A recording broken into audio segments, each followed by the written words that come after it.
Hi everybody, are we live yet? Hi! Hi, I just had to make sure that we were live. Welcome, this is Alicia Dianne Art. Right now we're on Facebook Live and soon we'll be uploading this video to YouTube, so we'll be on YouTube as well. I want to thank you guys for joining me. This is the third installment, or the third episode I should say, of making a graphic novel. And this is my first big graphic novel project, and I'm excited to be sharing it with you. I'm on the last leg of it now, so we're like coming to like the ending of the illustration, but we still have a lot of work to do. I mean, it comes in stages, so even though like the thumbnails are done, like the drawings are done, and I just finished the watercolor last week, we still have to do all of the inking and all of the lettering. So I'm going to be sharing that process with you guys. And without further ado, I'm going to share my camera with you so that you guys can see what I'm doing. So let me swap over so we can see, and I'm going to switch my view.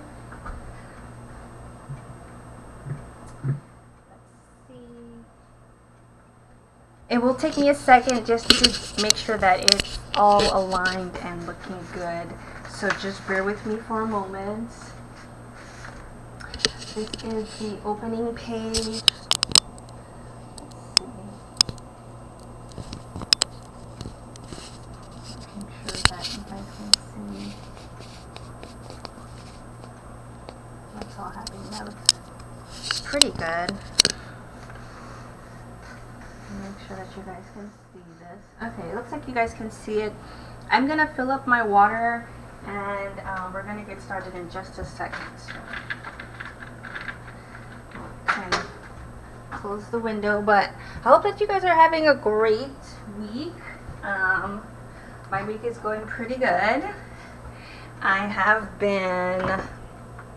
It's barely Tuesday, but what have I been doing? Yesterday I was doing a lot of like housework and kind of like organizing. I like to get my marketing kind of stuff done on Mondays, but yesterday didn't really happen.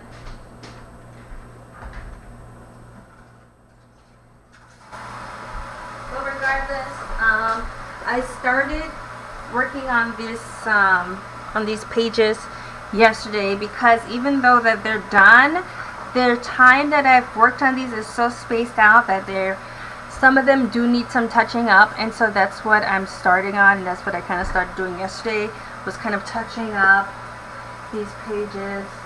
I definitely wanted to like redo a lot of the shadow and things like that were kind of like I just wanted to make them more bold, because I feel like, you know, these, I like to work in order, even though like I'm probably one of the very few artists that do big projects in order, like most filmmakers and all of that. And even comic artists will do pages out of order, just depending on, you know, different variety of things based on like what's easiest at the moment, what's most convenient, what they, you know, kind of have like an inkling to do at the time, or what can be done sooner. I'm just like kind of rigid in that sense, that I like to kind of work in order. Hold on just a second.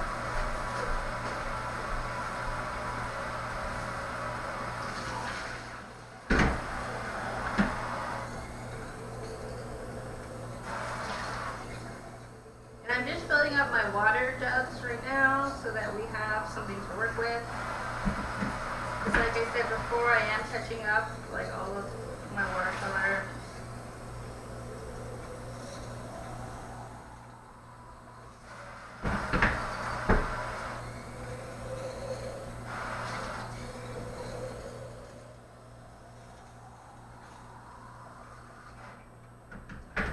The thing with, and I'm gonna come close so that I can actually like talk with you. I'm gonna need to get like a microphone that I can attach to myself so that you can hear me when I walk away from the table. But like I wanted to say, like with watercolor, you really have to be like aware of how it works, because doesn't scan into the computer like in the same saturation that it's going to be like when you're looking at it right here on the table, or like right on your workspace. The colors will like really lighten up once you scan them in the computer. So I want to make sure that my colors are pretty strong, that way they'll actually show up. I'm still gonna have to add layers of like just for add layers of color, like just so that it will look more vivid, just because like I said, watercolor does have that tendency to really like get desaturated once you scan it, and so I do want to avoid that. I want it to look, you know, bright and lively and like, you know, full color, because you know it is, and I want that to show through. So I'm gonna have to do what I can here, but of course I'm gonna end up like doing some touches up, or some touching up I should say, once I get this stuff into Photoshop. And so unlike when I do it, unlike when I'm just doing the full spreads, I'm not gonna tape these down, because I'm not doing like, I'm not going in so hard to do like full color. I'm just like touching, like I said, just adding here and there, adding some more color where I feel like probably needs it. Spread that out a little bit more. But it doesn't, so, but it's not going to be soaking wet, so I don't need to go ahead and like tape down my paper anymore. All of the base of the color is already on there.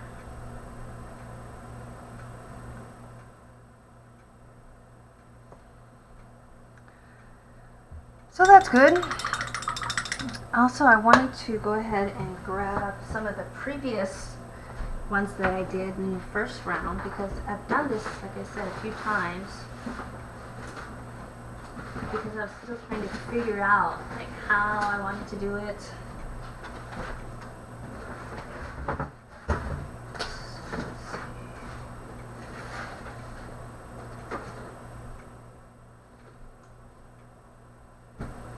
Here's steps. Let's see. Let me find the things I'm looking for. Hopefully they're in here. I don't know if they are.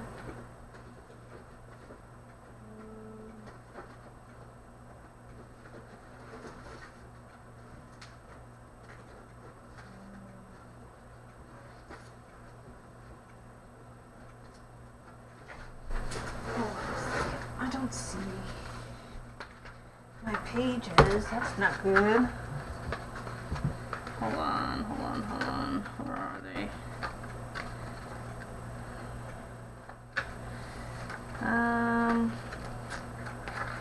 Dang, I don't see them. I had a bunch. Wonder if they're in here.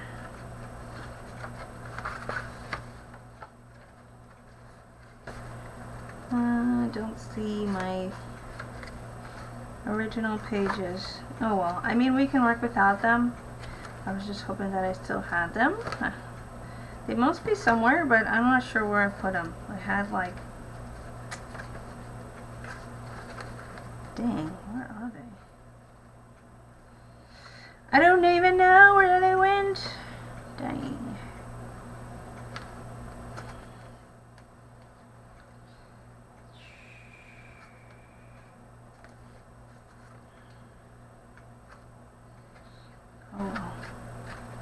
Oh well.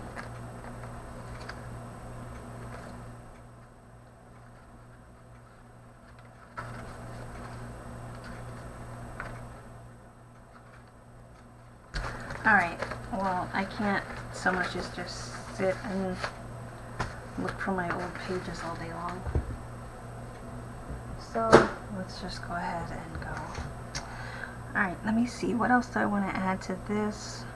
don't know if there's anything else I want to add to this. Oh yeah, I do. I want to add some shadow to these lions. Yeah, I'll add some shadow also to my bird.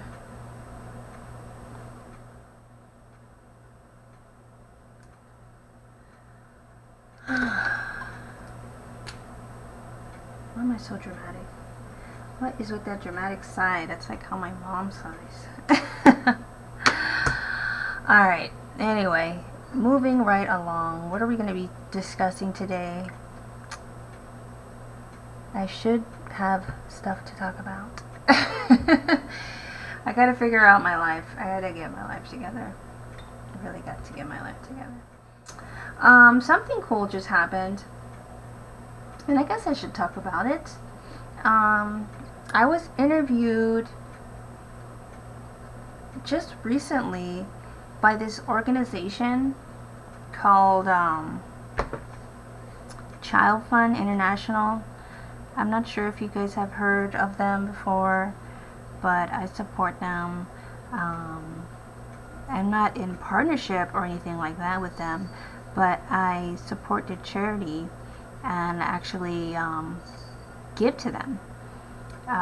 They do what's called child sponsorship, so you can you send them a certain amount of money per month, and they actually sponsor children in different areas of the world, especially like where there's lots of poverty and there's basic needs are not met, like for water and food and for, you know, just everyday life.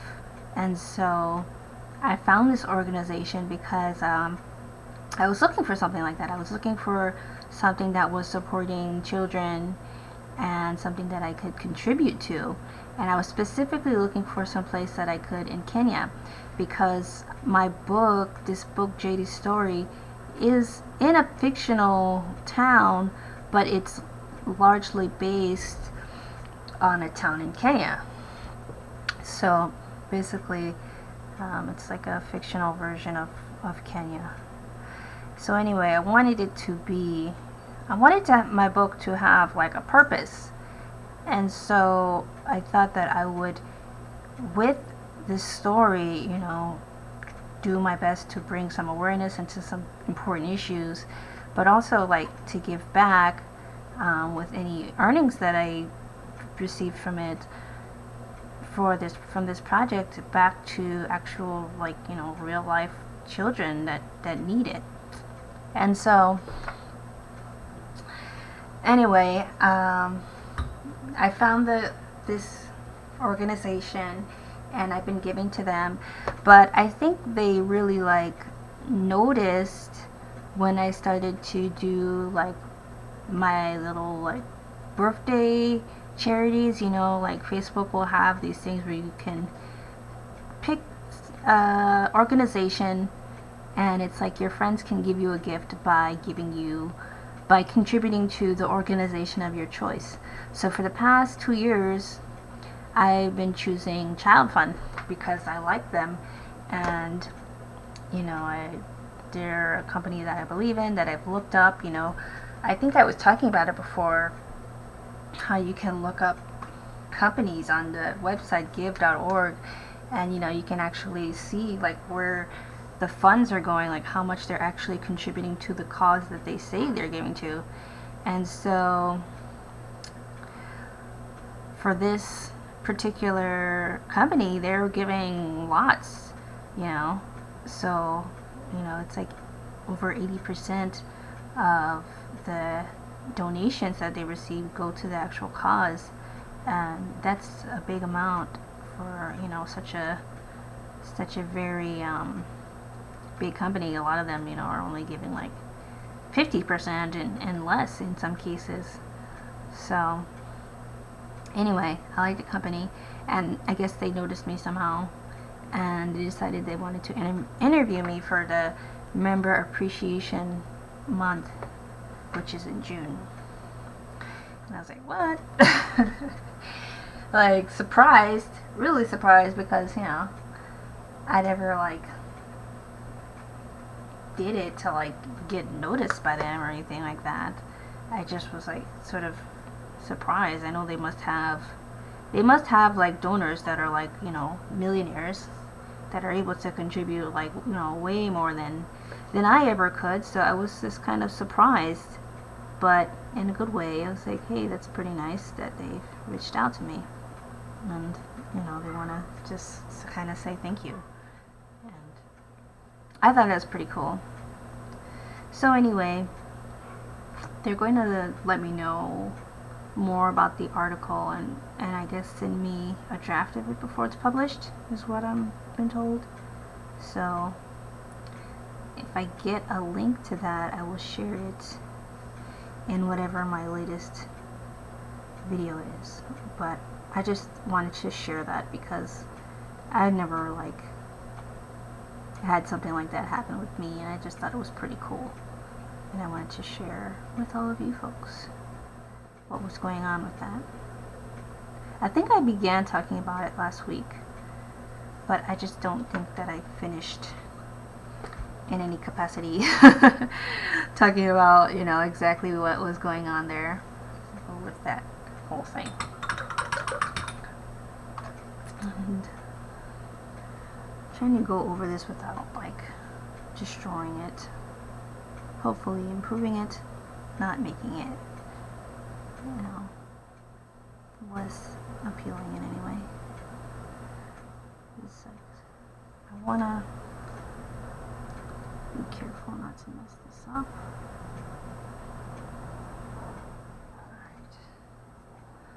Alright. Hopefully I didn't destroy it.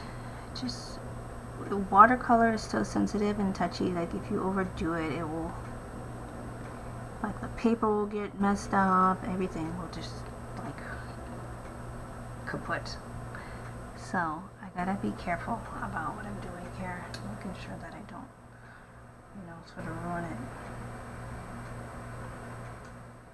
But I'm liking it so far. Just worried about like this one spot here. Hopefully it's not, you know, too grotesque. This bird right here, I'm exaggerating with the color, but it's like it's the species, it's the actual species, it's called a gray-throated barbet. It's kind of gray, but it has a little bit of color to it.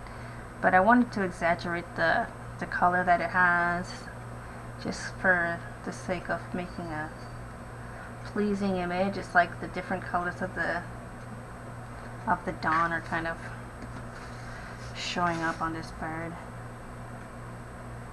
I wanted that to show what, like,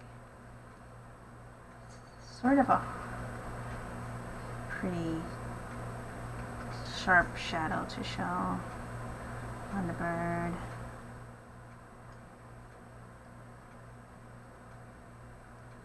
Hopefully I didn't overdo it again.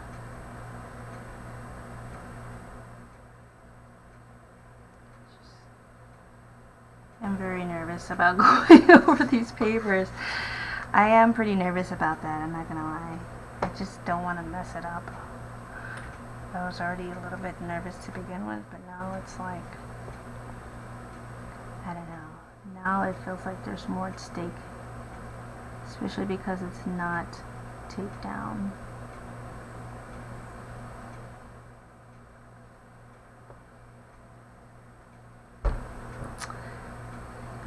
Shouldn't have done that.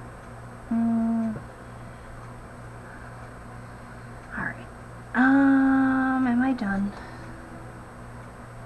I don't know if you guys can see clearly enough.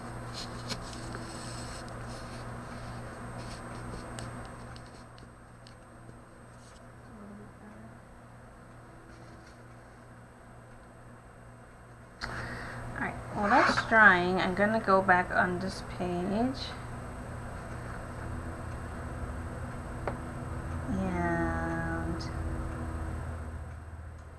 Start with the ink. I'm so nervous. I want to do this right. I want to test. I just got out some new microns because I knew I needed some new ones. But I did get some new microns because I want to have like a variety of sizes. Maybe maybe I should actually test them out. Let's see. I'm gonna put them in order because I am that type of person. I like my stuff in order. 1, 8. Wow, they get pretty crazy.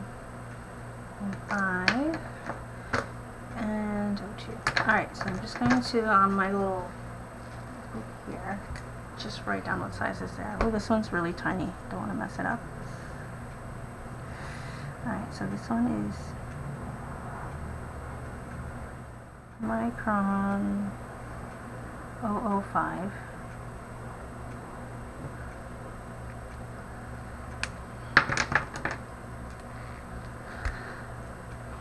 And this probably will help you guys too once you're trying to figure out your inking and you want to know what brushes you want to use.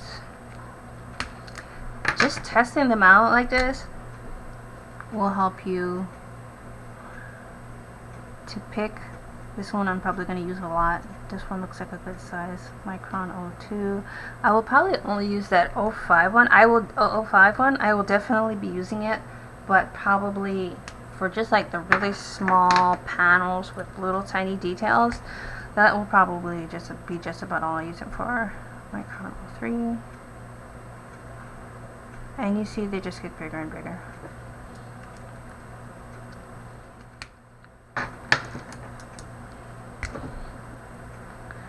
This one is Micron 05. You guys see that?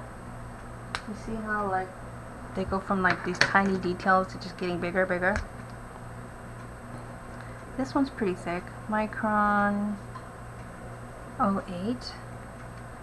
But like if I was to use like a Sharpie, which I will be using at some points, like their like ultra fine point is probably all the way down to like 08, if not like past that. Let's see how big the Sharpie one is. But this, like, you know, supposedly fine point is not going to be nearly as small as micron. So let's see. You see it's even thicker than micron 8. This one is Sharpie. Ultra fine point. But it's nothing like micron.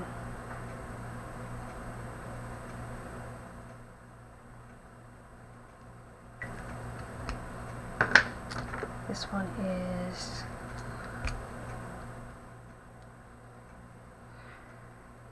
same brand that makes micron, but it's called Graphic One. So this one is, I like, look at the, can you see that brush tip? The tip of it? It's not a brush, it's like, it's still a pen, but it's like, I don't know, I guess a graphic pen. Graphic One. And this is actually a brush pen, which I have a few of these, so don't know. I have several of these. I have another one. I put the blue tape on it because that's the one I've been using longest, and I wanted to know which one was what brush. That one is, they come out really nice. So this one will be probably mostly for outlines, like the outer outlines. So this one is brush, and what number is this? It's no number, it's just brush. Alright, so that's that. I also have all of these colors I'm going to be using. I don't know if I showed you guys before. I have all of these. I have lots of colors for the brush pens. These are going to be for the backgrounds. So you see, like on the tips, it will show you what color they are. But I love Pigma brand. Micron pens are the best. But I also have a couple of other ones. I have these Faber-Castells, and I did like a sample of all of them. I want to show you guys because I don't know that I did that before. I did like a sample of all of them, and I wrote down what they were. This whole process, it might seem like a lot, but it actually saves you a lot of time when you're doing like inking stuff, because you don't have to like think too much about it. Anyway, let's go ahead and get to the meat and potatoes because I don't want to waste time. Too much time anyway. How many brush pens do I have? How many brush pens do I really need? Do I really need this many dang on brush pens? Yes, I do. I really do. Alright, let's see. I'm going to start with micron 3 just because I want to be careful. I don't think I need it to be a 3. Probably can go with 5. But I just want to be soups careful.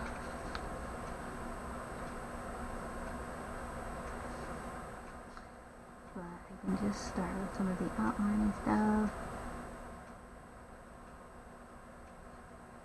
It's really important when you're doing stuff like this, and I probably could go thinner for like these facial details.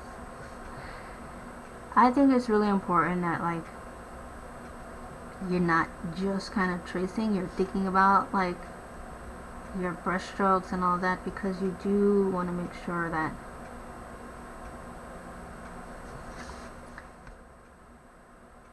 you're getting a nice, you know, sort of a clean line. And I can actually go into his facial details with a thinner marker.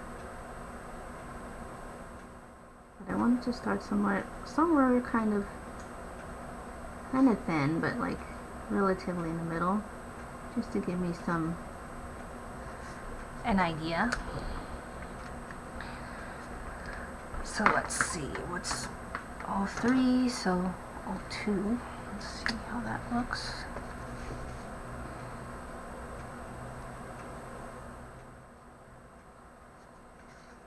That's pretty nice for facial detail. Alright, I like that one.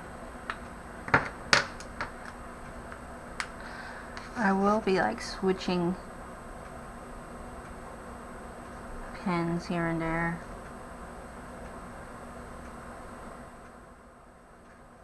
Is this a lot of work? You bet it is. You bet it is. But I want to like see how it looks. I like that. I think that looks pretty nice. It's so real now. We're working on this comic for feels like my whole life, and it's like finally feels real now that I'm letting the ink on it. It's kind of exciting for me. Hopefully for you too, but it's exciting for me because I've been so anxious about this. I feel like I should be doing my background first. I think I just wanted to just give it a shot and see where we were. And of course I do want to get my ink as, you know, as nice as possible, but if it's not completely perfect, that's okay too, because we will be able to like do touching up stuff in Photoshop. So if I miss a line or whatever, I can like edit it out in Photoshop. What you guys didn't see is that all of these pages, like every single one of these watercolor pages, I scanned them first into the computer. And that's, you know, another reason why I know, like, other than the fact that I've scanned like probably hundreds of watercolors, just so that I have another one, just in case like you do something like totally horrible to it, like you spill a whole cup of coffee or whatever, you know, stuff happens. I scanned the whole thing anyway, you know, before the ink, just so I have that copy. You know, it doesn't matter if you never use it again, just take the time to like have the copy. I think it's so worth having, you know.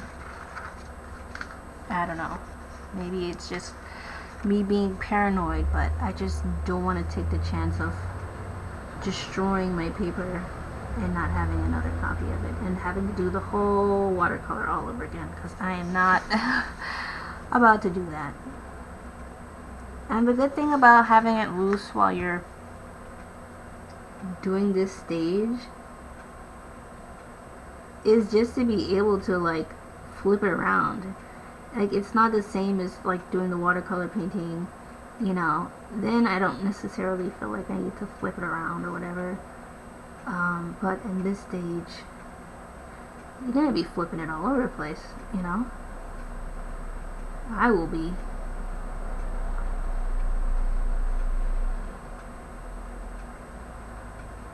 I just heard some things shaking and I thought it was an earthquake. We almost never have earthquakes, but I'm like, leave it to me to like have a freaking earthquake while we're live.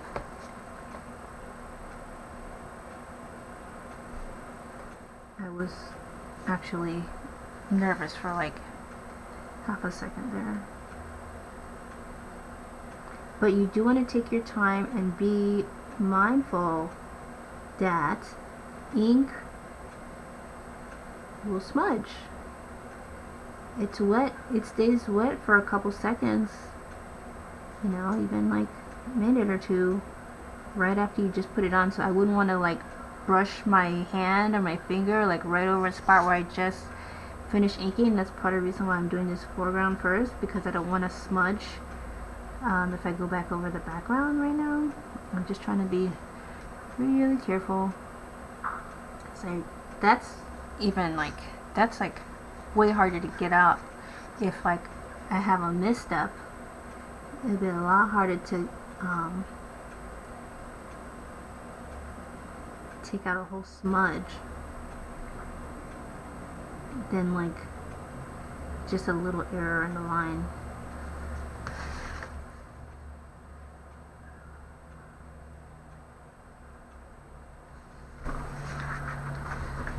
It feels like tattooing. Oh boy, I feel like I was actually going to be a tattoo artist for a few years there. I thought I would become a tattoo artist, but wasn't in the cards for me, and I'm okay with that.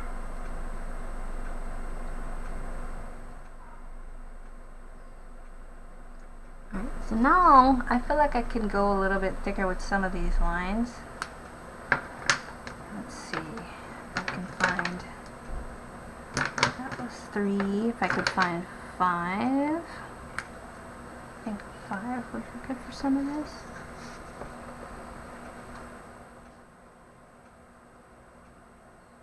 You do want to vary up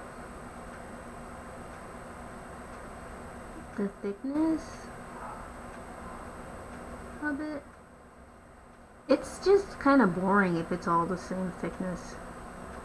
There's something that looks really flat about line art that's all like the same thickness. It doesn't have any like depth to it or whatever. You don't want to, I don't know, you don't want it to be boring to look at. Should be kind of fun. It should be very fun because this is entertainment we're doing. This is not just like reading material. That's something to think about. You know, if you're making a comic, you're making entertainment. But sometimes people can like make it just too much about the entertainment. I think I was talking about this last time, when you're just like trying to entertain, kind of like those movies that people forget about. I think I was talking about Minions. And nobody's gonna really remember that in 20 years. At least I'm not.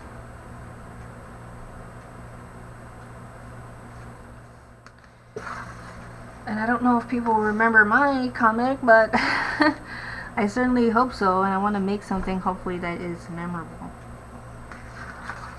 I'm trying to think about how I can do this without going directly like smudging it or anything. Alright, I'm going to save the top of the car for a second. Give that a moment and start something else.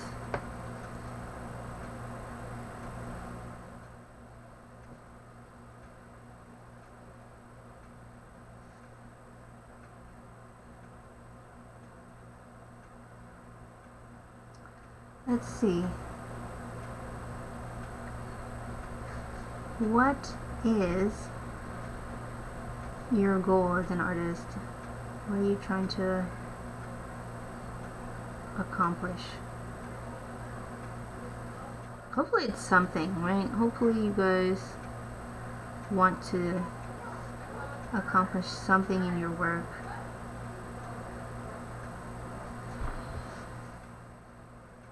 Something hopefully meaningful.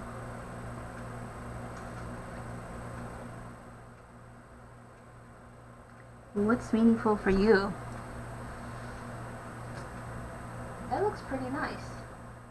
But you can see how it's gone, like, it takes on a whole nother dimension when you add that. The line work just does something else. It adds to it. It adds so much more. I don't want to get cocky and mess up my line work, because I know I have a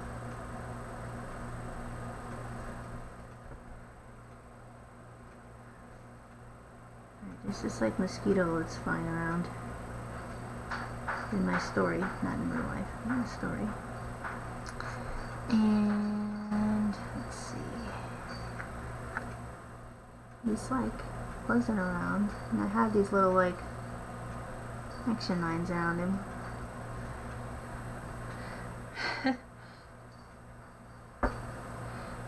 Can you guys see the mosquito? Barely. Yeah. It's my mosquito guy buzzing around, being very annoying. I need coffee. Where's my coffee?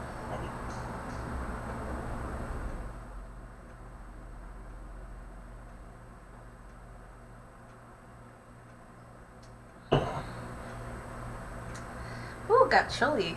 I need to put a coat on. Not a coat, but a jacket of some sort. And I am going to do the lines on the back of the car, or in the car in here, and I'm going to use this Micron 1. And it's pretty thin. It's not the thinnest one, but it's a thin one, very thin.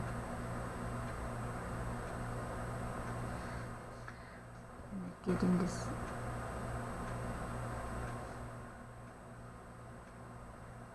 small detail.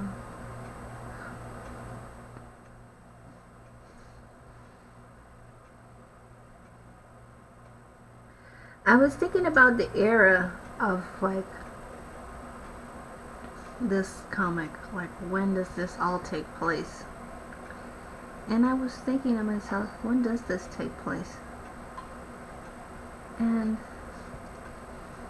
it's present and it's not at the same time, because in this world they have different things and they don't at the same time. It's like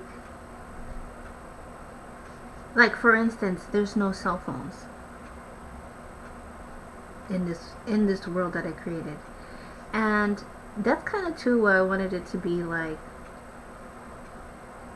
My making up, like, why did I choose a fictional world? And that's something I can discuss, I think, for probably the remainder of this episode. Like, why did I choose to make up a world, rather, you know, that's based on a town that is real? Why not just use the real town?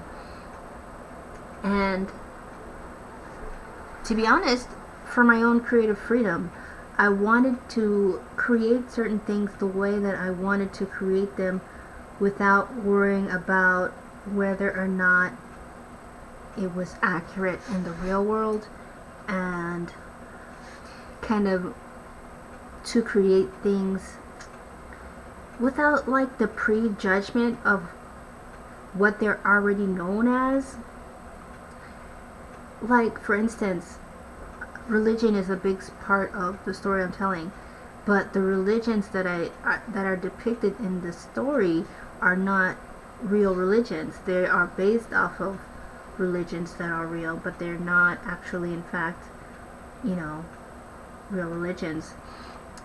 It's just the concept, and that's the thing that I wanted to do. I wanted you to see the story without your preconceived notions of what the religion means. And that was a big part of why I wanted to make up my own fictional version of reality. That way I could kind of create a blank slate that didn't have your like previous. Everybody comes to the table, right, with like their different ideas of what something means, their different ideas of what religion means, of what different type of person means even. And I just wanted you to come, everybody to sort of come to the table like with the same thing. And so that's a big reason why I decided I wanted to create my own world. And in my particular world, I wanted to create there's no cell phones. I just feel like cell phones are sort of like a distraction, and they're kind of an easy way out, and I didn't want that. But there are like some things. There are like car phones, for instance. So I was like, does my thing take place in the 90s? And I'm like, well, not particularly. It's just that 90s aspect of the fact that there's no cell phones.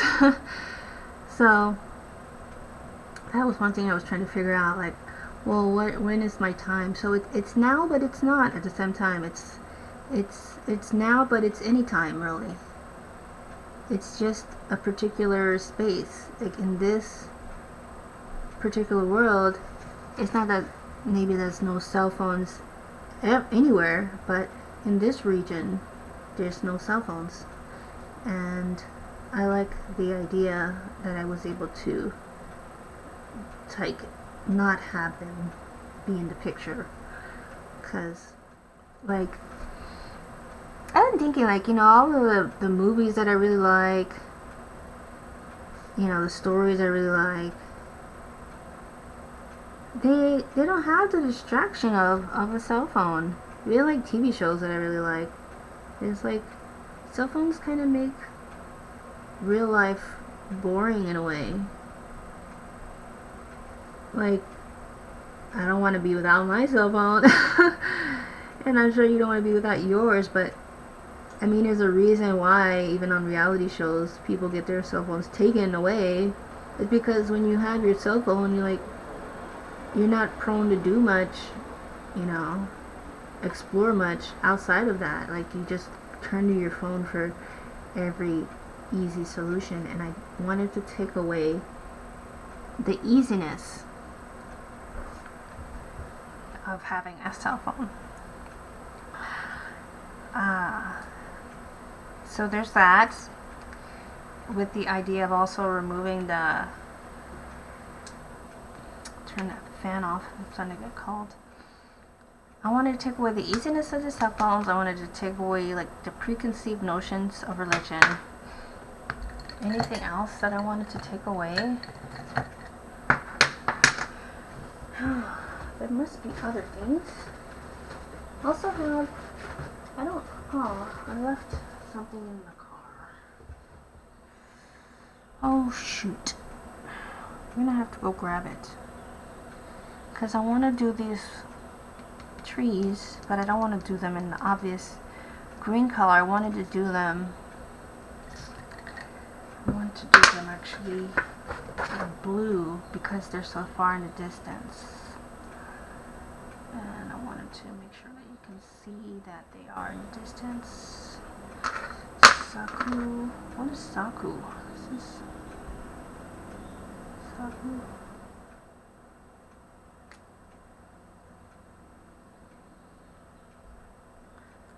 Alright, so I have these mountains. I'm going to use actually the pink, I think.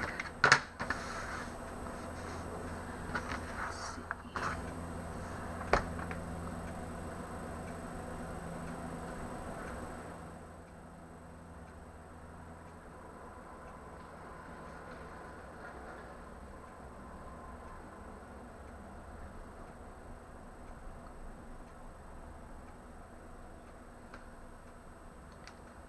So I'm going to be using, the only thing I want to really use the different colors for is like the backgrounds.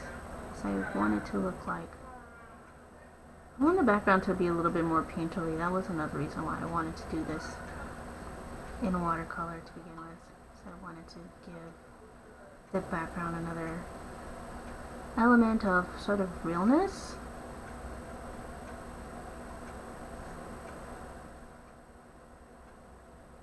Whatever that means. Just, you know, a little bit more.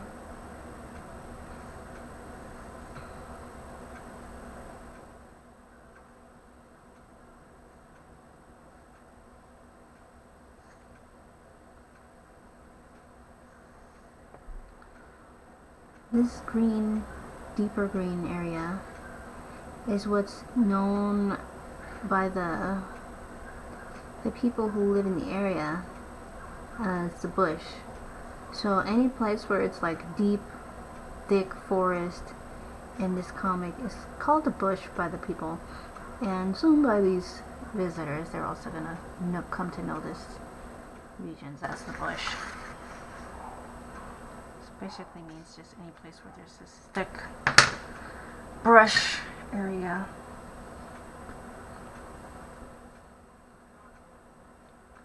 And the color, I'm trying to figure out what color I want to for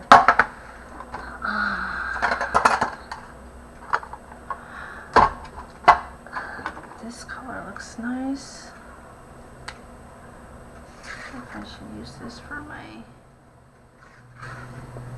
the dirt.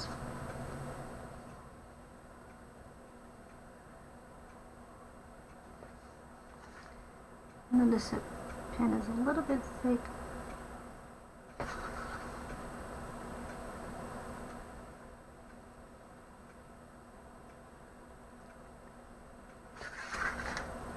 I still kind of like it.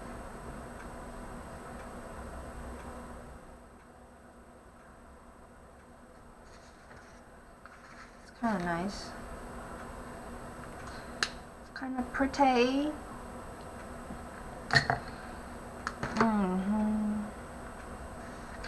But I want to get that other color for the light blue.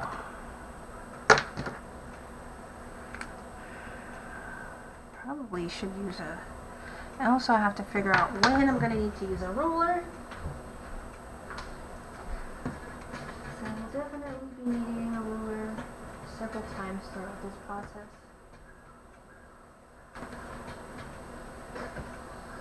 So I'm actually just going to leave that for now. And I will, let's see, let's go back to 01.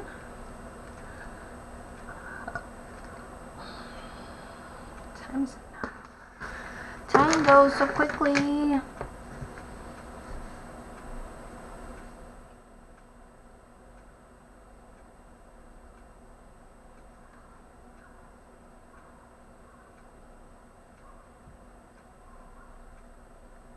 Other reasons why did I use a fictional world?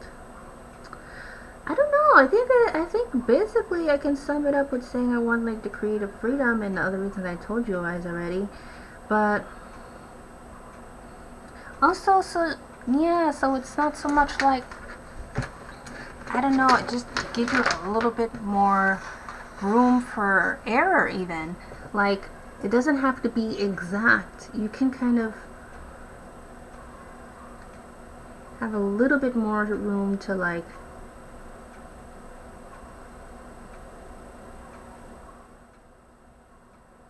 I mean, you still have to do your fact checking. You still have to like, I mean, because people know what you're basing your story off of. People can see it, you know. Hopefully, I think most audiences will still see, you know, what you're basing your fiction off of, even if it is fiction. But I mean, you want them, so you're gonna have to do some homework regardless.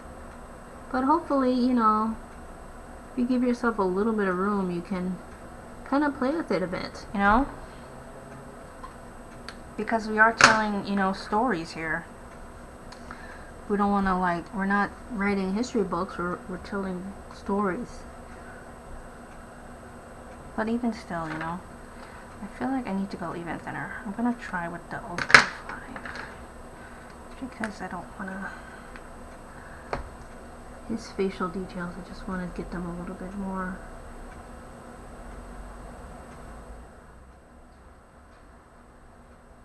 A little bit more accurate.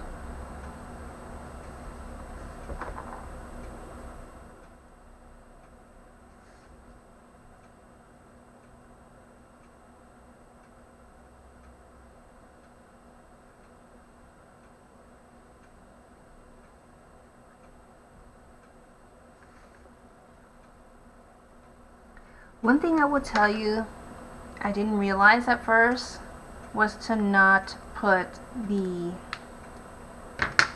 speech bubbles on my illustration. That was like another big boo-boo that I made when I first started making this comic.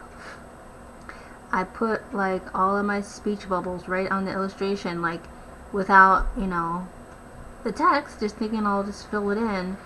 But I had no idea like how much actual room I needed. I wasn't sure. Like I was repeatedly messing up with like inking the speech bubbles for whatever reason, and it was really frustrating. And, oh god, it was just a pain in the neck. And then I realized I can add the speech bubbles after digitally, and it just was a total game changer for me, because that would have been a major just if I would have tried to do like everything. Luckily I didn't do too many pages that way. I figured it out. I mean, I still did several, but thankfully I didn't do too many. But man, I mean, like I said, I've been through a lot of trials and error with this comic, so if you do have questions, let me know, because I probably experienced it in some capacity, and I can help you out. But I made some mistakes, and that was a big one. But at least I learned before I, you know, got to the bulk of the work. Hey, I should probably highly recommendedly put in the speech bubbles after digitally, so I don't have to worry about getting the speech bubbles right and getting my illustration right on the same page. It's just way too much pressure. Way too much pressure, and just too much room for error, which we want to minimize, you know, not increase to tenfold. So that was a biggie.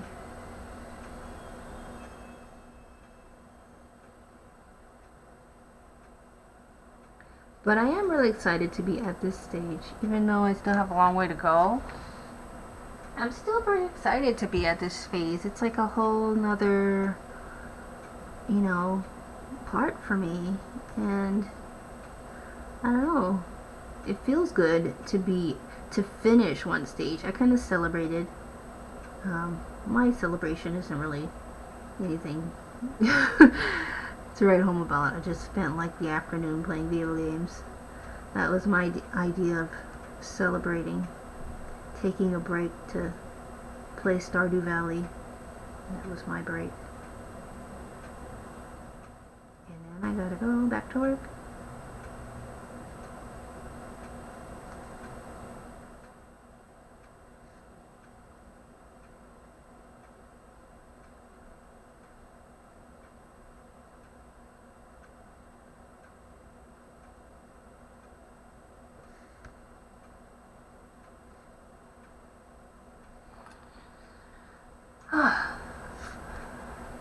I think I can switch to the 3 at the stage. What am I using now? I'm using the 1. Where's my 3? I'm going to be switching pens a lot.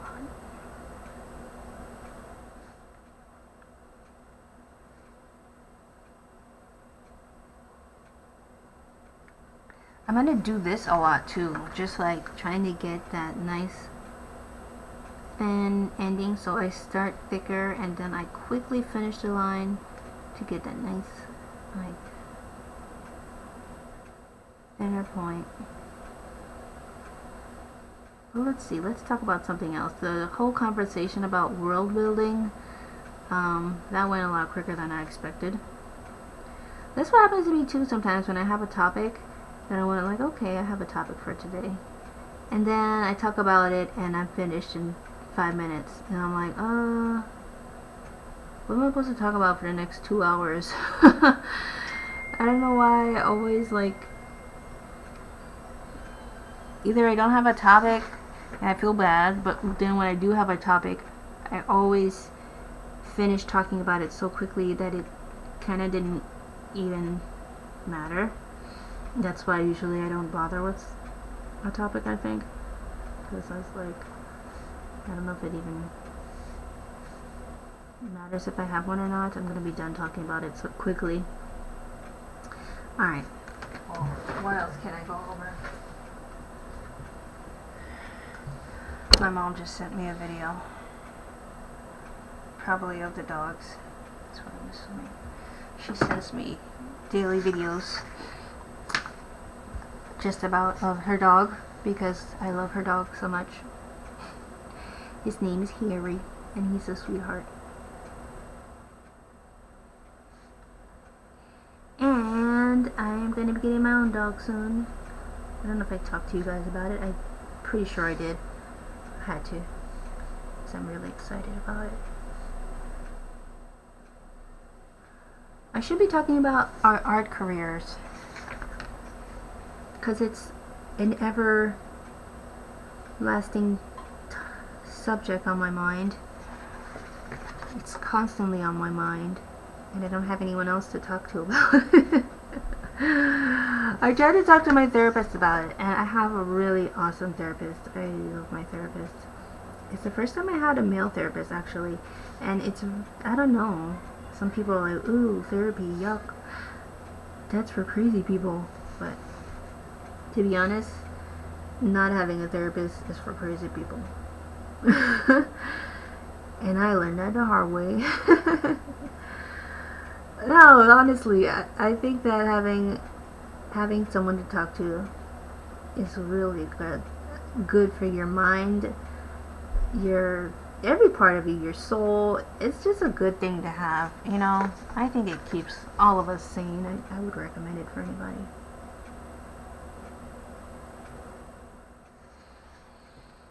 Okay.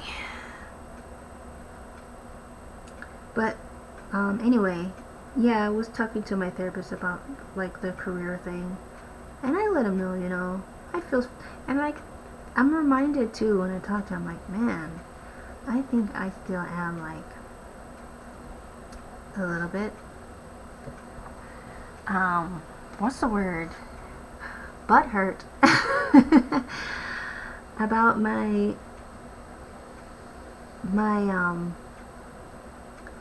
efforts to start into the animation industry. I mean, man, I don't know. I love doing this. Like, this is awesome. If I have the opportunity, I'm gonna be making comics.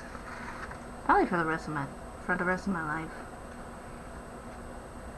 But I don't want that to be the only thing I do. That's the only thing.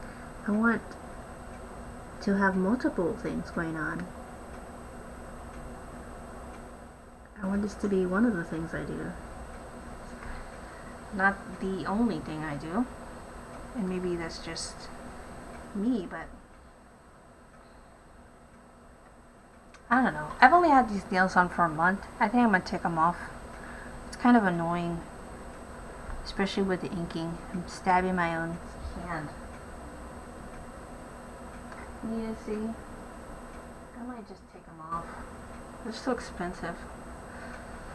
I mean, I like to look fancy, but I don't know if I care that much about being fancy. Might as well just take them off. I think I'll just get a regular manicure. I'm terrified of breaking them too, by the way. I've broken so many nails and it hurts like hell. I do not want that to happen to me again. So I will probably just take these off. Alright, let's go to the next panel. I wonder if I can use one of these colors for my... What color is this? Is this Unicolor Cool Shadow? I can't even see that menu. Where's Cool Shadow? Oh, that's really light. I want the pale blue. Where's pale blue? Is this it? Pale blue. I wonder if this will work for my trees in the back. It might. I'm just scared if it's too thick. Ooh, it's thick. Yeah, that's too thick. Alright. I'm gonna need to get my brush pens from the car. But I'll do that later.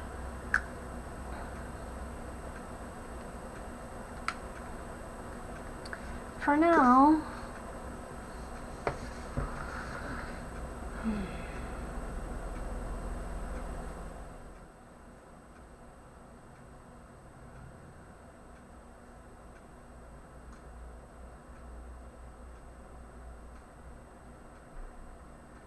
I'm really gonna need to make this my full-time job. This is gonna take forever. I'm gonna be like so about these first couple of pages, but I can guarantee you, like, once I start getting into my flow, I'm gonna be zooming through these, because I'm not gonna be like, I have to. This is so much to do. I have 36 spreads. That's what, 72 pages to cover in the next couple months, so in the next month, I should say. You know what, I should be more realistic. I should give myself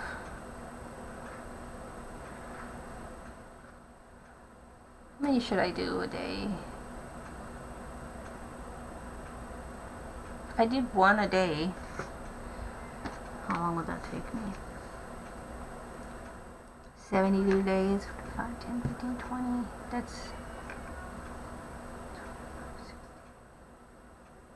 that would be 4 months. If I only do one a day, it's going to take me 4 months. So, if I did 2 a day, it's going to take me 2 months. If I do 3 a day, should that be my goal? Let me see. 72 divided by 3 is 24.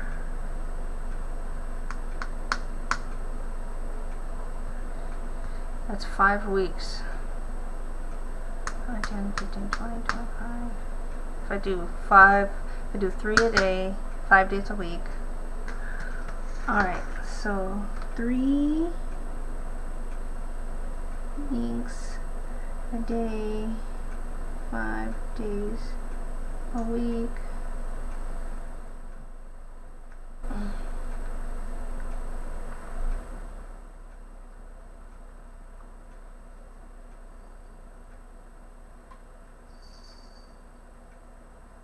Alright, because 36 times 2 equals 72. So equals Grew spreads. 36 spreads a day. 3 inks a day. 5 days a week. 5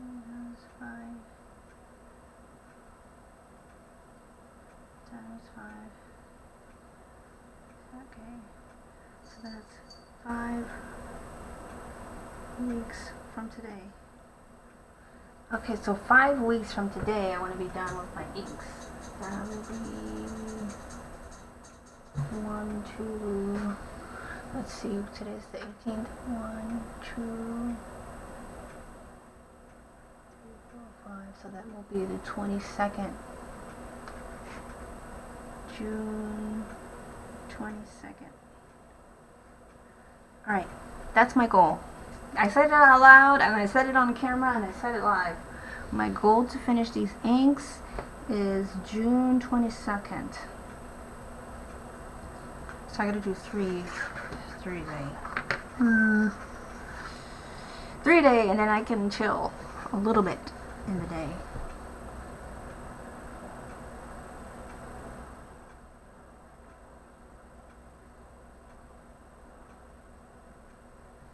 See what I'm doing? Hopefully I'm not like blocking your view. Just trying to like keep the page steady.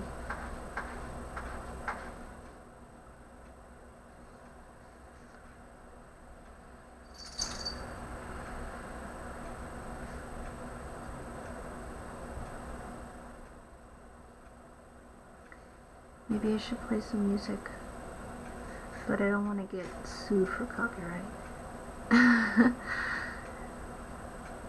The things that artists worry about, not getting sued for copyright, is way up there on the list.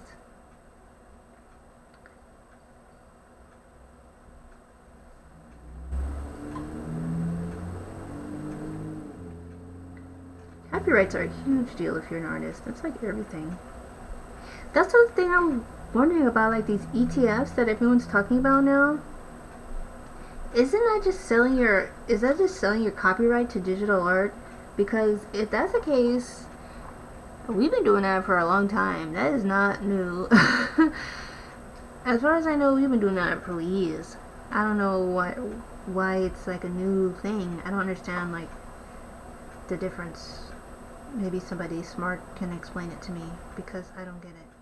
Because ETF is just selling your copyright for digital art, then artists have been doing that for a long time. It is not new. I don't know where this stuff comes from. Who makes this stuff up? Rich people, the gallery owners. Who's making this stuff up? Maybe the gallery owners are just catching on to this. I don't know. Another scam for art collectors. That's what I think this whole thing is. The ETF movement. It's a bunch of malarkey, as our president would say.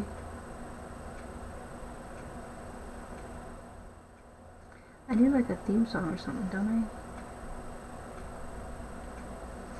I really want a piece of cake. I'm so random. Why am I just... Oh, God. Sorry, guys. Boring you today, aren't I? Let's talk about something meaningful. I don't know what's meaningful.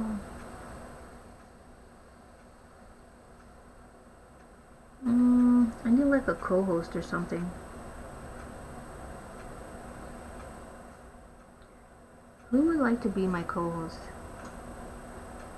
I'm taking dibs on whoever would like to be my co-host at this point. It's better than talking about malarkey.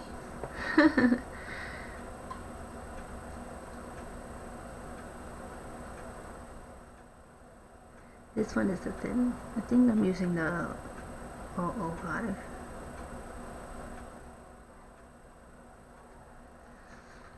Right, 005.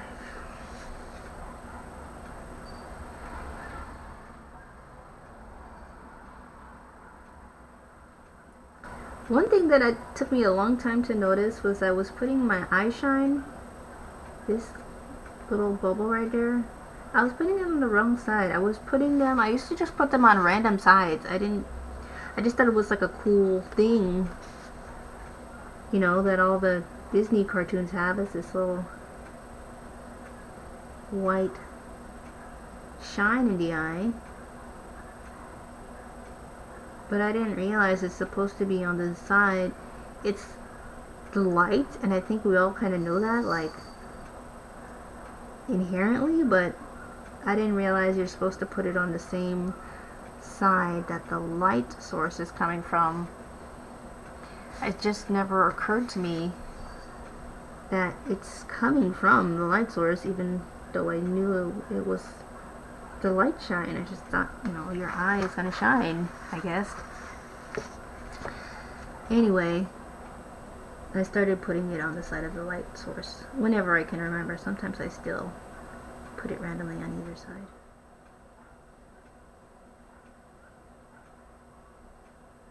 When I'm not, like, intentionally thinking about it. I don't know if anyone notices or cares, but I like to get things right when I can remember.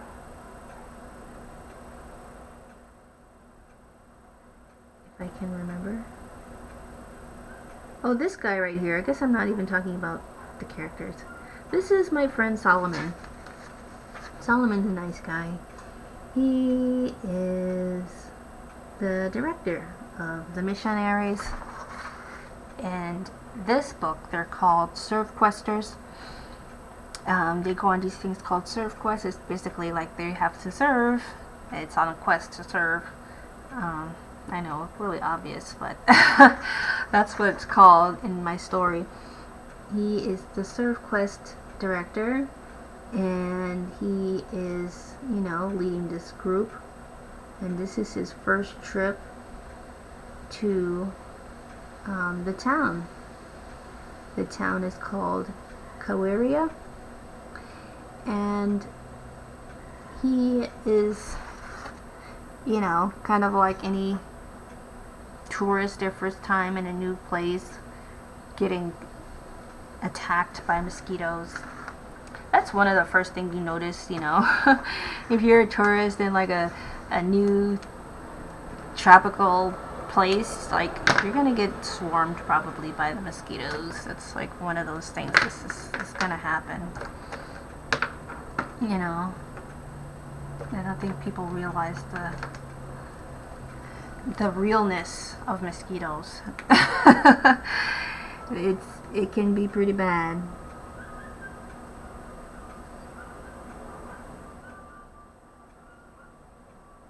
Anyway, I'm putting some of the sound effects right there on the page. I think some I will probably add after the fact.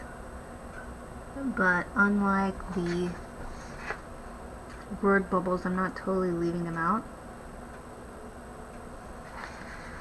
But yeah, let's talk about the characters. The characters, this guy, he's a good guy, but he is not my main character. I think you guys realize that much so far, because his name is not Jaydi, and this is Jaydi's story. But he's significant, but I wouldn't even call him a main character. I would just call him a significant character. He's necessary, but he's not primary, if that makes sense.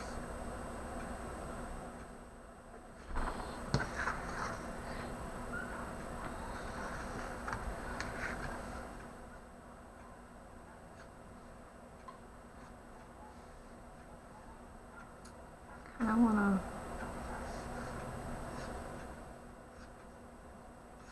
to do some of this, but just don't want to overkill it.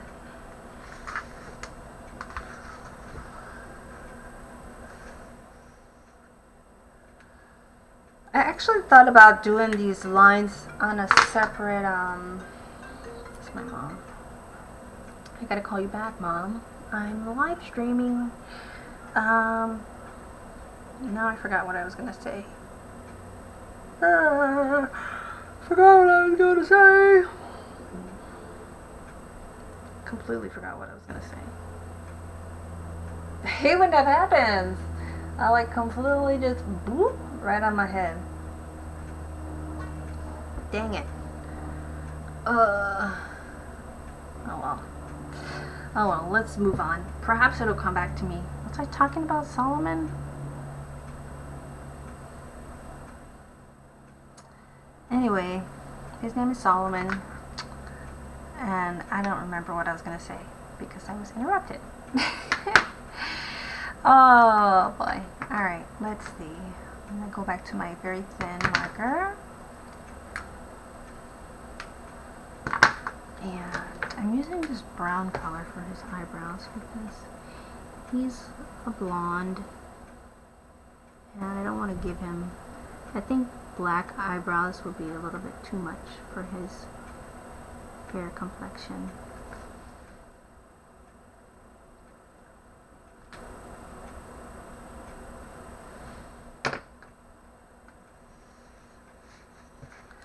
Alright.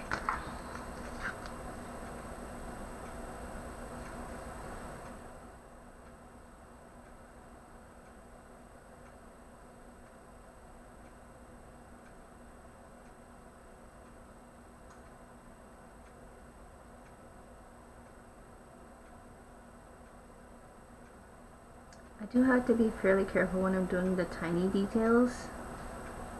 So if I'm doing like an eyeball pupil, I will probably be pretty quiet. It takes a little bit more focus.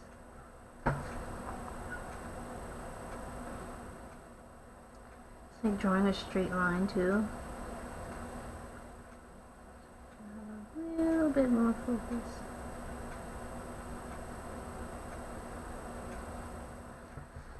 Just to like not mess up. Just like everything your body is saying is just like, don't mess up.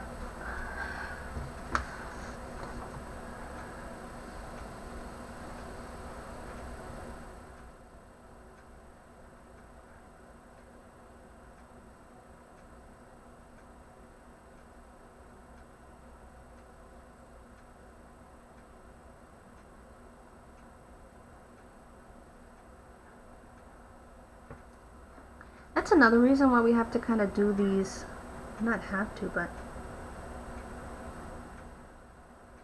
why I want to do these characters in just black as far as their outlines, so that I can vary between my brush sizes. Like I get all these different brush sizes in black, and the other colors just do not come, and imagine like going back and forth, not just between brush sizes but between colors. It's just way too time consuming and it's just not reasonable. I would have to sell a comic for $100 a piece, which you don't want and I don't want, so that's another reason why we do these in black. If we're doing traditional ink, it's just not really reasonable as far as time goes to try and do them in multiple colors. They're not even made to, because like I said, you'd be hard off finding this tiny brush in all the different variants in multiple colors. All of my multiple color Sakura brushes, Pigma brushes, those are all brush pens. None of them are, they have micron but only like the one size micron, not multiple size microns, which would be what I would need. Which would be what I would not need, because I do not need that in my life. That's way too much of a pain in the butt for me. Alright, now I'm going to switch sizes again, get a thicker. For his shirt, I want to go thicker.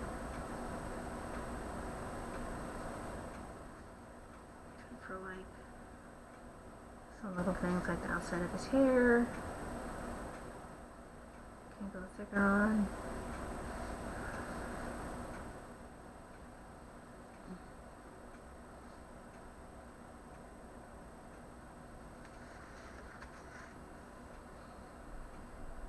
Oh, I was about to say that I was going to do my brush on a separate paper, and that would allow me to change the color in Photoshop.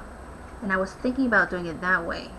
I was actually contemplating pretty seriously, but just for a short amount of time, like, oh, okay, this is a possibility. I think this is what I was going to talk about before my mom called.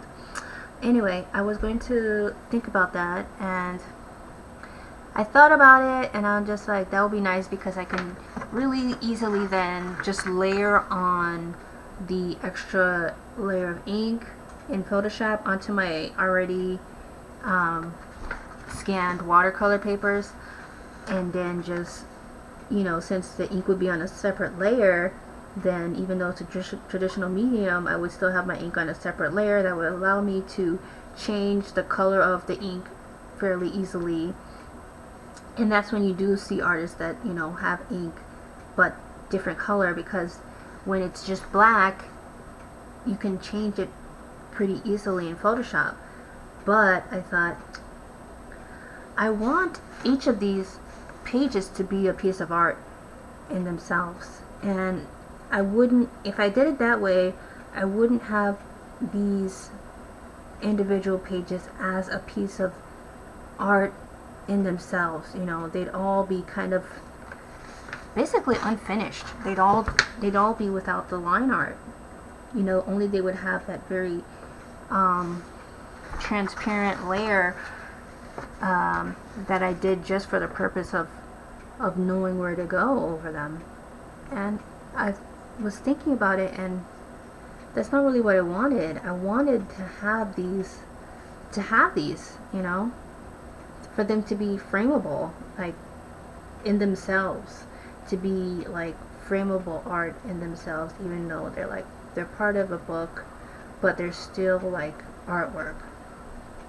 And that was something that I did want for this book. No, that's not something that I'm going to want for every book. I think going forward, I don't think, you know, for another series I would do this for. I think, you know, if I was to go in ink again, I might just do black and white. Or if I wanted to do color, I probably would just do digital color for another book. But for this particular project, because it was really important for me, and, you know, the series meant so much to me, I'm like, you know, I don't want to have to not go through all of this effort and then still not have like finished art pieces. That would not feel good to me.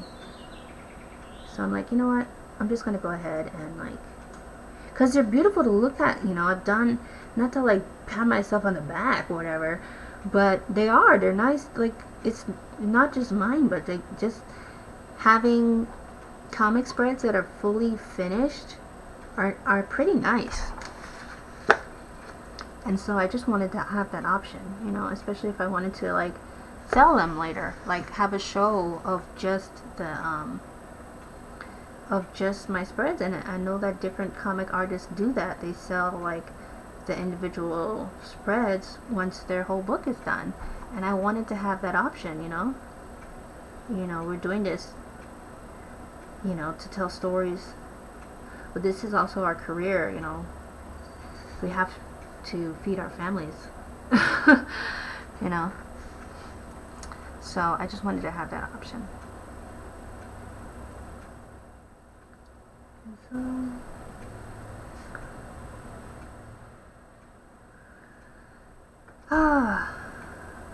I feel like that was a mouthful. Was it? Was I talking a lot? I'm not sure. This back here is Margaret. Margaret is the wife of Solomon.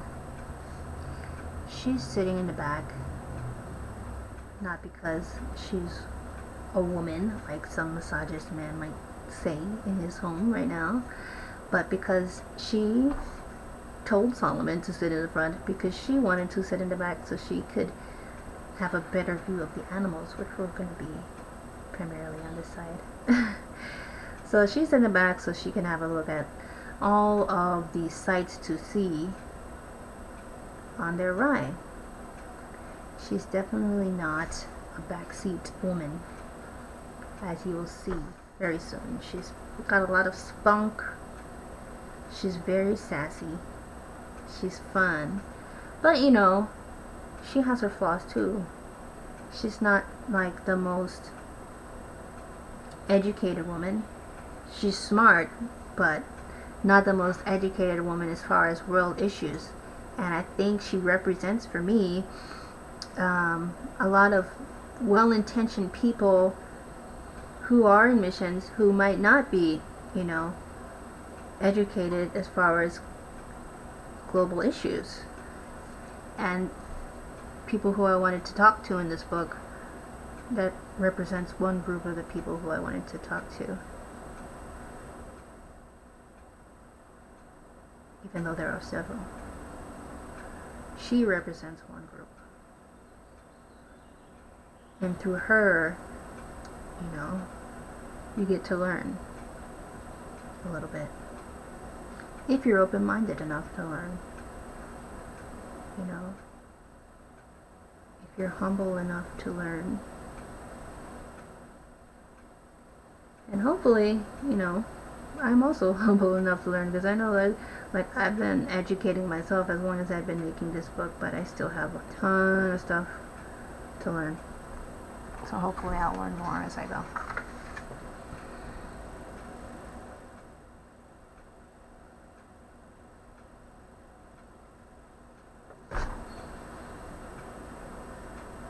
Well, like you see, you can't even like really see the outline. Like I can see it up close because, you know, I'm got my face up to it, but just looking down on it, you can hardly even see the all detail that's, you know, that you can see once.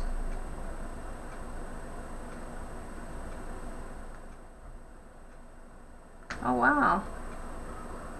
Wow, my husband just told me he was promoted. Yay, that's nice.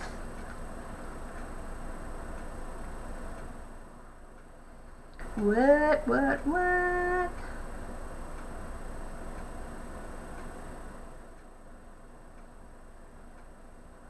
And they just congratulate him. Yay!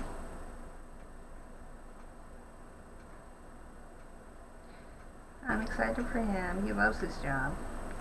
He works at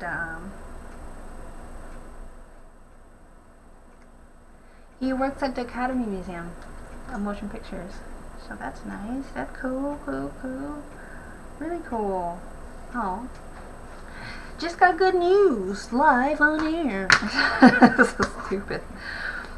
I need to sip on my coffee, please. Oi, babe.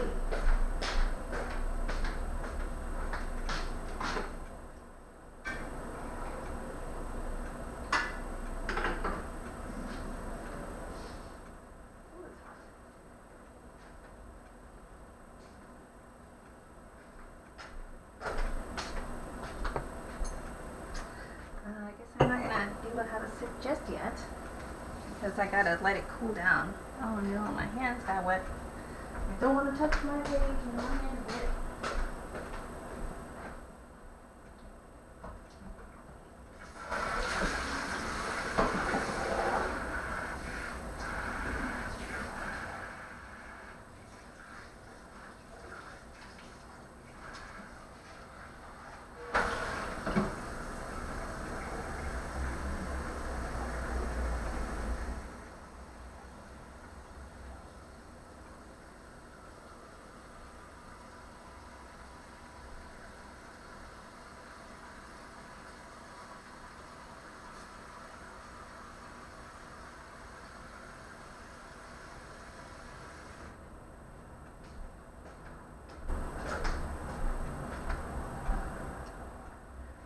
Okay, back to the action.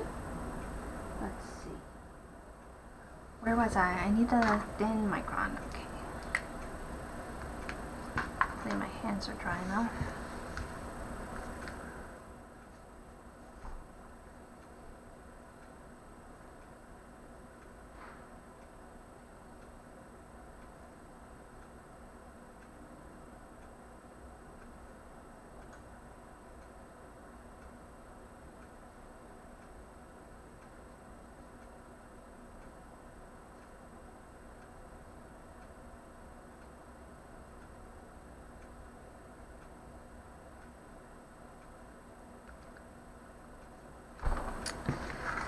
And I just messed up a little bit. I think I can fix it.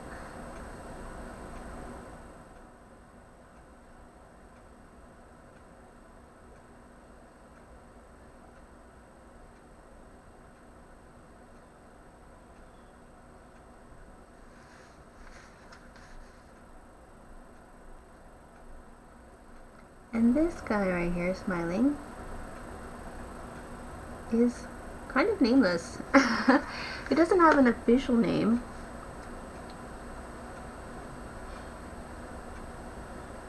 Because he is only in the first two scenes. He's a driver.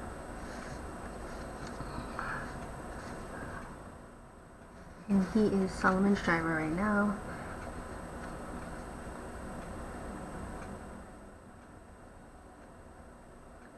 The next time Solomon has a driver, he's going to have a different driver.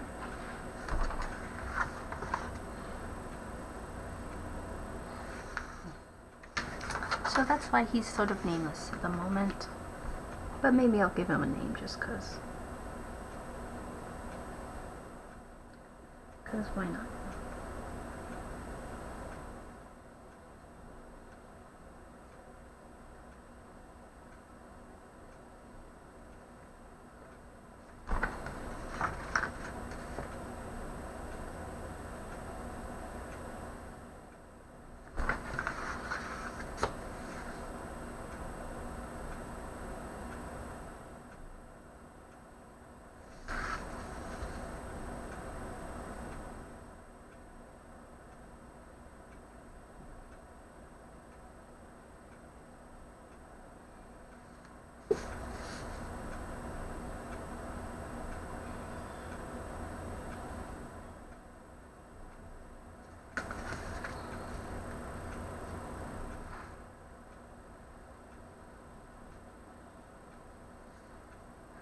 I messed up a little bit on his ink, but I think I can fix that in Photoshop.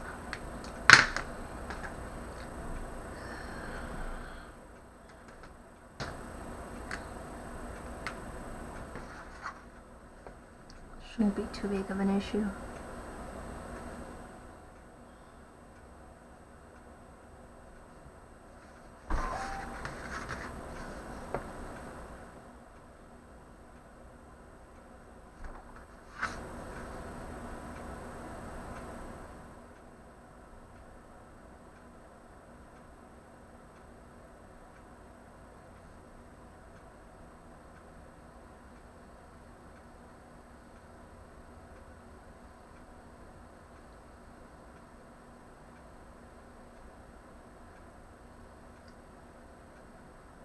And details.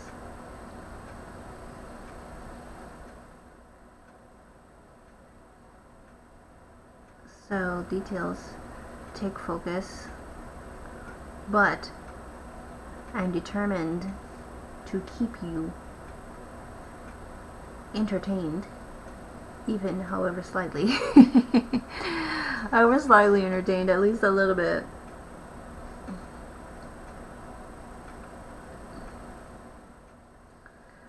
Alright, let's keep moving. I'm just trying to finish his hands. I'm gonna have to go back in with a thinner marker to get the detail of his hands.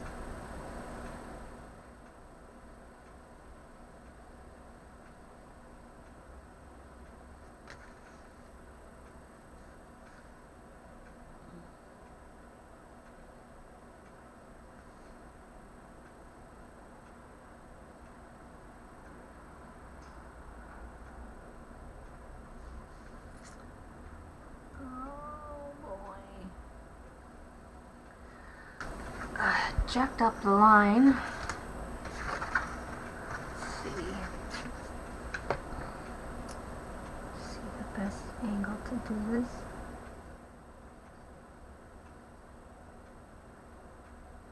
Have to fix that.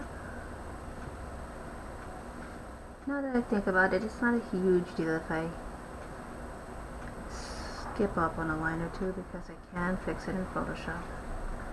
It's not actually tattooing. But I think I could do that. I mean, most of the time when they mess up, they do mess up actually, a lot.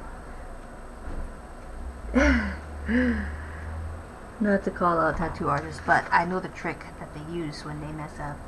They even out the line by going over it and smoothing it out. It kind of makes the line thicker, so if you look on your tattoo and you see parts that the line is thicker, that's where your artist messed up. I have a few spots like that on my tattoos.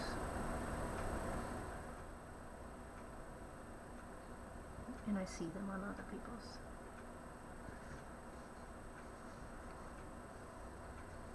It's just a nice way to kind of fix a mistake. Even though I know I'm just calling out my own mistake.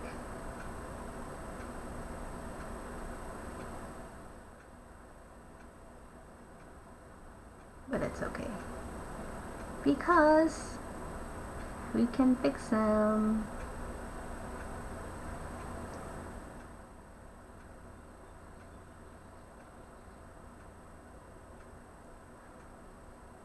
Ever since I started playing Stardew Valley, I can't tell if the birds I hear are coming from the game or from outside. I just heard some birds coming from outside. The only reason I know that is because my game is not on right now. Alright, that's kind of done. I think I'm done with this page. Only thing I gotta do really is some of the line stuff. I really like, surprisingly, doing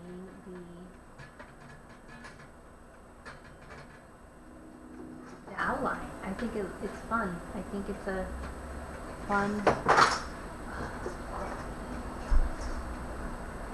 I think it's a fun part of the process, doing like the actual line around, doing the actual like thick line. I don't know why, but it's just fun for me. Until I mess up, then it's not fun. I'm gonna do this. Can you guys see? I have a ruler. When you're doing like lines, you want to make sure you use a metal ruler like this. This is the Stedler. It has this cork on the bottom, and the cork on the bottom is so it doesn't slip. So when you press it down firmly, it just will stay there, and you don't have to worry about, you know, kind of screwing up your line when you get to that part. It's really convenient, and it's really an illustrator's friend whenever you do use it. I'm not entirely sure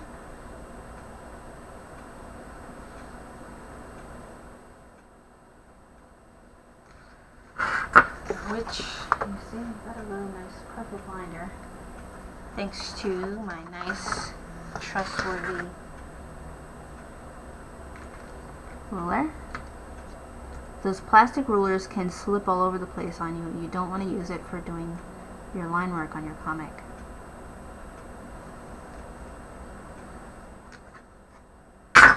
And I want to use, I'm trying to figure out what I want to use for the outline. Don't know if I want to use like my regular brush pen or if I want to use like one of my thicker. I don't want to go too thick, but favor.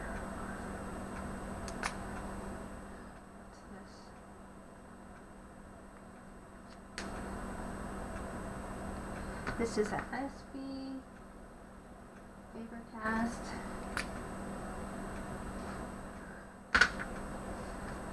Let's write it on my book.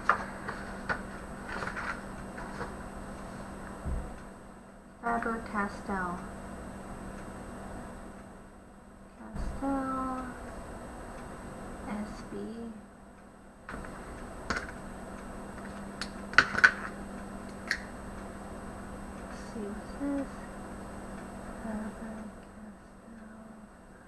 This is just B. Maybe I'll use SB. B is pretty thicker. Pigma.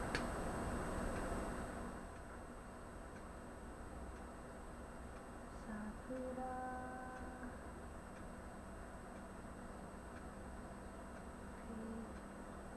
Pigma.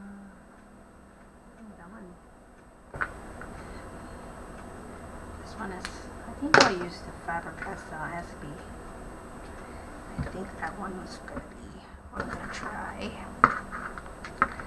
So wish me luck. I'm gonna go for it. I like, some people like their what are these called? Their panel boxes to be perfect, and they do this part digitally. But I kind of like the idea of having them be in ink, because I don't know, it makes the actual page look nicer. And as I talked about before, I like the idea of having each page sort of be its own piece of artwork in itself. It kind of makes me feel excited and happy, because when it's done, it looks finished. It looks like a finished piece of art, and I like that a lot.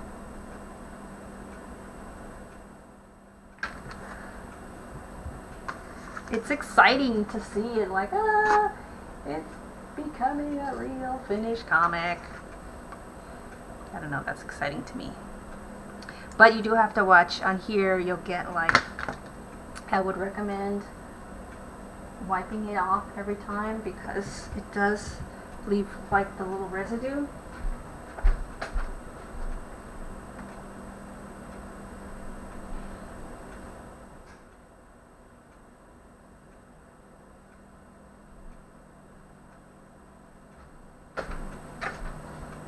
And that residue can carry over to your,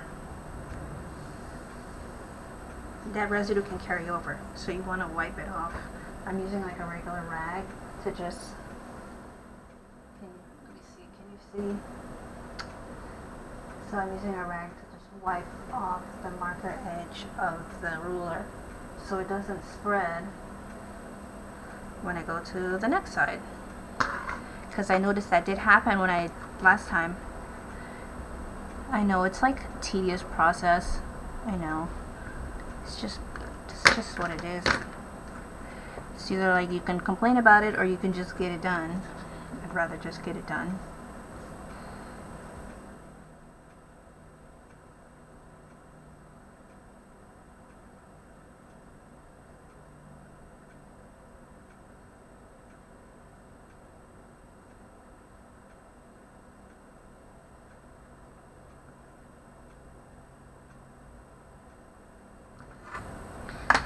I don't know that I'll use the SB for the whole entire thing. I'm not sure, but for now it works. And it seems to be doing the job just fine, so may as well go for it.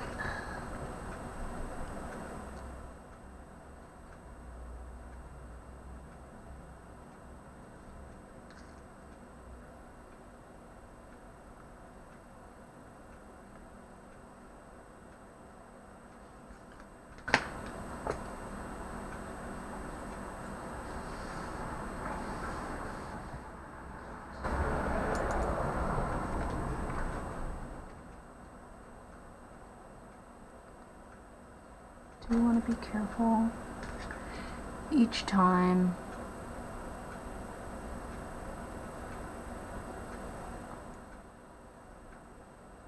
Because we are using permanent markers, and we don't want to screw it up.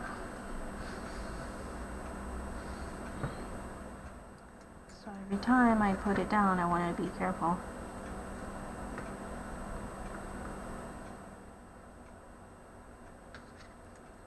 I know comics are a lot of work, huh? A lot more work than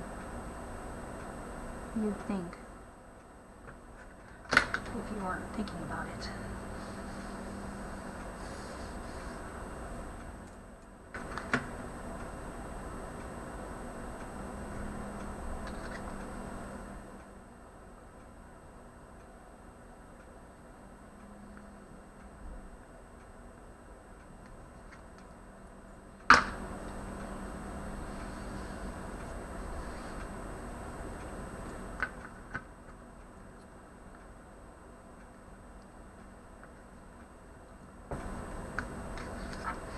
this is of course also the first full page that I'm inking since redoing this whole thing, so I assume that this will probably be, if not the longest, one of the longest inkings that I do for the whole thing, just because I don't know about you, but I have to get into the flow of things. I have to get used to doing things. The first one I do always takes the longest. Every one after that will be substantially faster and faster. It just takes a while to get the hang of it and get the swing of things. I think that's probably in everything. It just takes a while to get used to things, right? Alright, so I just have these middle lines left.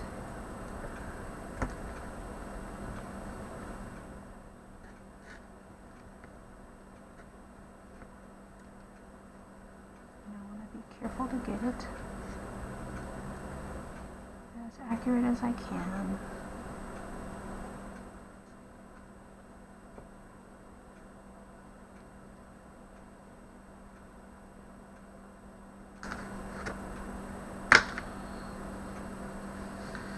And don't have to sweat too much over it, just because I know that I have at least scanned them. So just in case something happens, it's not like, oh, I'm gonna pull my hair out if I screw it up, because you know at some point I probably will like royally mess one up. I mean, it's just the odds, you know.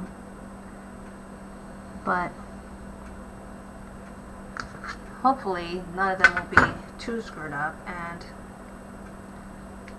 tiny errors can always be fixed in Photoshop, like this little ink in the middle that can be fixed in Photoshop. But for the most part, you know, that's a pretty nice little page. All traditional comic in watercolor and ink. All there for you. That's what it looks like. Fully finished. Oops, almost finished. Just go ahead and add this little bit of, and I will probably just do little touches up. I know I still have to do my trees and whatever that I'm doing, you know.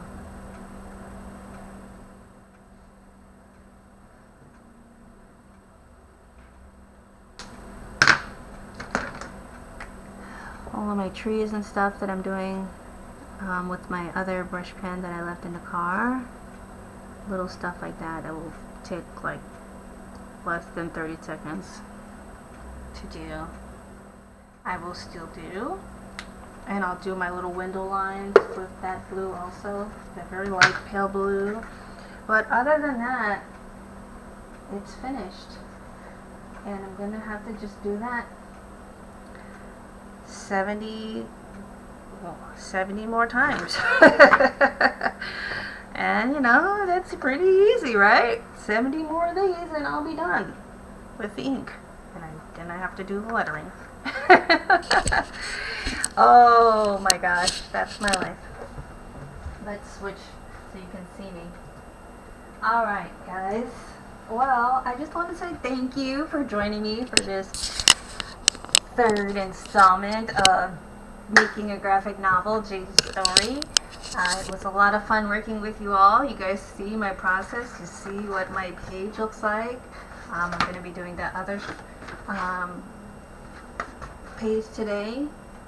And I'm going to be, my goal is to finish 3 a day for the next 5 weeks and be done with the ink. So, stay tuned, I guess. Thank you guys so much for being a part of this and for joining me, and I'm just really, really appreciative. So, make sure that you sign up on my channel or subscribe to my channel, which is Alicia Dianne Art on YouTube. You can also like my Facebook page. I'm also on Instagram. Jaydi's Story is on Instagram. I'll be sharing this.